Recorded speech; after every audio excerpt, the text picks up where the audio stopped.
Facebook, and I was messaging the guy today at work. And so after I left work, went and hooked up my trailer, and off I go. So heading into the Denver area. So let's go take a look at it.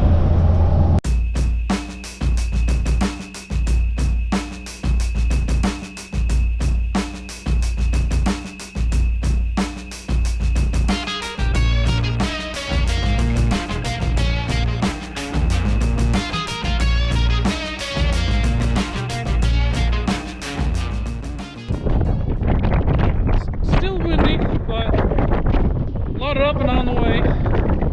This was one of the stranger interactions I've had. So missing the quarter panel. Otherwise, most everything else is there. Missing a seat. Seems like a lot of interior stuff may or may not be there. I got the dash for it. I got some instruments and stuff. I got boxes. Literal basket case, but me and my truck without out of the wind. So that was one of my stranger interactions in buying a car. So I guess let me start off. You got to go into buying a car just assuming that somebody's trying to wrong you. You know, that's just, you got to sort of go into every situation that way, because 90% of the time they are. You know, there's so many scammers and stuff out there. But then there's also 10% who just honestly don't know, or, you know, make a mistake and whatnot. So, you know, I'm not trying to bash the guy that I bought this from whatsoever. It's just, there was a lot of strange and a lot of, you know, question marks.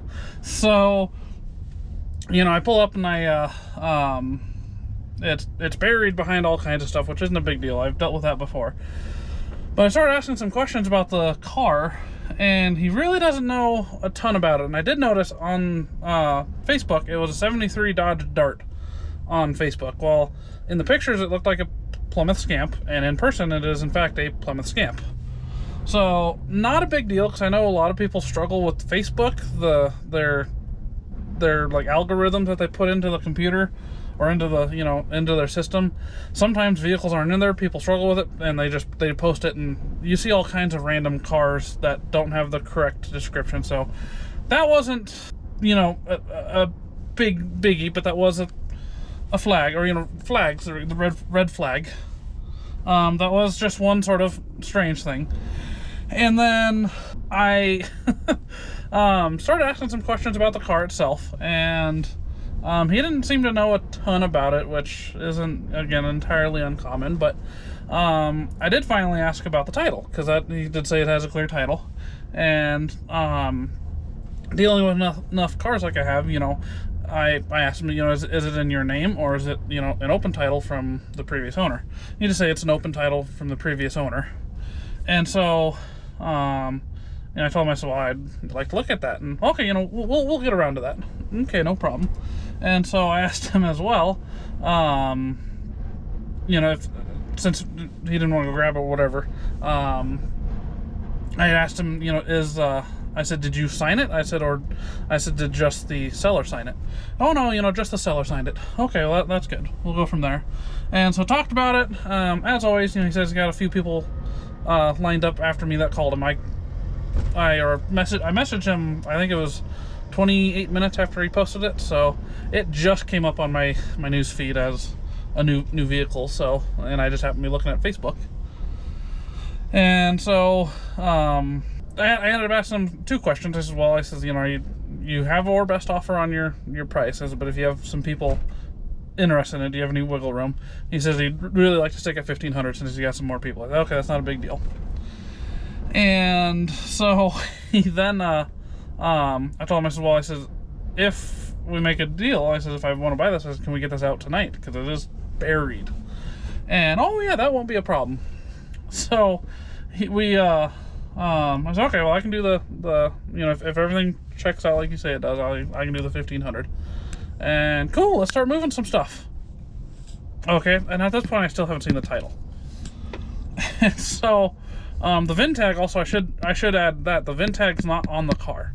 The dash is out of the car, the dash is laying on the ground, and the VIN tag's not on the car. So I did ask him about that as well. He said, oh yeah, I've got the VIN tag, and it is to this car. So we moved all kinds of stuff, and it's windy as all heck today too, which is terrible. It's cold, it's wind. I hate wind. So, and I'm sure I don't know if you can hear that on camera here. It's how it's whistling through my windows and stuff. But finally get everything moved. He had his trailer locked up though, sitting in front of it, so needed a key to unlock it. Couldn't find a key. He bought some keys, I guess. So we ended up cutting the lock off. And finally, you know, a whole, you know, moving all kinds of stuff, trailers, stuff. Finally get to the car. He had a air compressor to air up the tire. The air compressor stopped working. So we yanked it out anyways without, one tire's flat. And got it out anyways. And I did ask him, I said, well, you know, part way through pulling it out, I think I asked him a couple times. I don't remember how many times, but I did, I think I asked him when we were pulling it out, and then I asked him when I was in the middle of loading it up on my trailer. Hey, you know, do you want to take care of paperwork? Like, I know when I sell things, I don't let people load them up until it's paid for. No, he said, we can take care of that afterwards. Okay. So, you know, some people are, again, that's where you can look at it both ways. Some people are just, you know, believing others. Some people trying to hide something. Who knows? So, finally get to the point the car's loaded up, and I got it all strapped down. I put my battery away from my winch, put my winch cable in the toolbox, you know, put my gloves away. Okay, you know, and I grabbed my flashlight because it's dark at this point. Let's take care of paperwork. And so, okay, I got it here. Pulls it out of his jacket pocket, so we went and grabbed it at some point. And so I grabbed he has the VIN tag and the title. And he pulls the title out, and it's in 6 or 8 pieces. So somebody tore it up at some point, like tore it into pieces. And so I'm okay, well, that's as long as we have all the pieces, I guess that's should be okay. I'm not entirely sure, but a little odd. And so I finally digging through the, you know, flipping the pieces and over and stuff, and finally find the one that has the VIN tag on it, or the VIN number on it, I guess.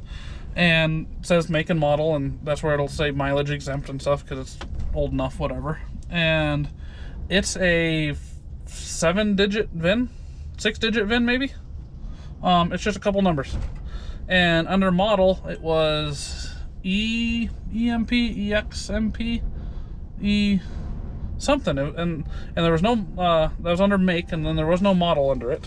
And so that was strange. And so of course I looked at the VIN tag, and I told him, I said, the VIN tag doesn't match this title. And he said, this isn't the title of this car. Oh yeah, it is. Oh my god, dude, no, nothing matches here. And so then I, you know, looked at it closer. I was thinking maybe it's the last 6 of the VIN. You know, I've seen where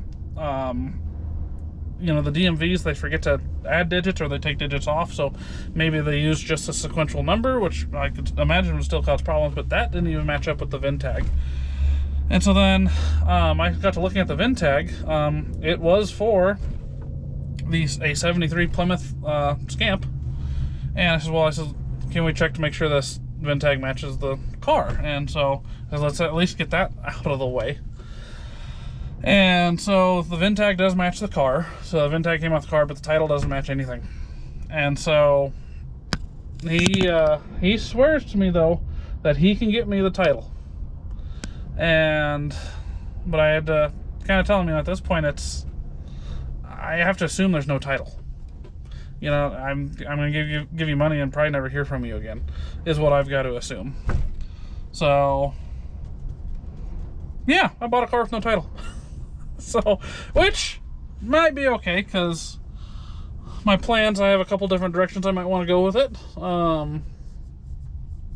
It may never need to be titled again, at least not under my ownership. So we ended up coming to a deal. Did quite a bit less money, and I told him, I said, I'll give him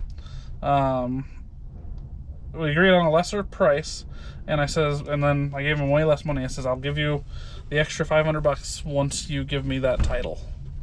And he said, okay, I'll go call the guy right now. So personally, my feeling is I'm never going to hear from this guy again, which is fine. I bought a car with no title.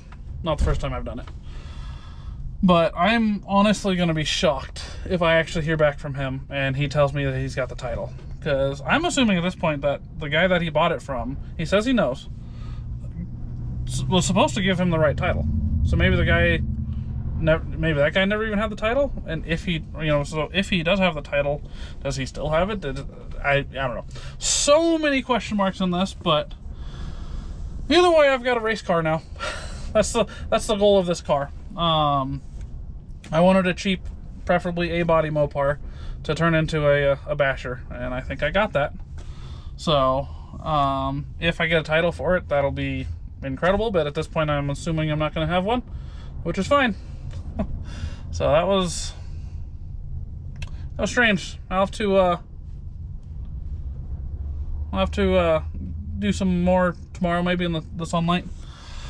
At this point I'm going to finish driving home, and yeah, that was one of my stranger encounters. He was, again, like I said, at this point I don't know that he was actually purposely trying to. He seemed genuinely shocked that the title didn't match. Oh, and that's the other thing with it too. He forgot that he signed the title too. So he did sign that title. So I'm thinking that the guy he bought it from gave him that title, and he never even bothered looking at it. And so maybe, he said he knew the other guy though, so maybe he got stiffed from the other guy as well, or maybe there's just a collaboration of several genuine mistakes here, which now we're getting into a realm of, that seems really unlikely, but yeah, anyways, I got a car. We'll have to, just another project that I didn't need. So I'm excited. We'll have to take a closer look at it and go from there.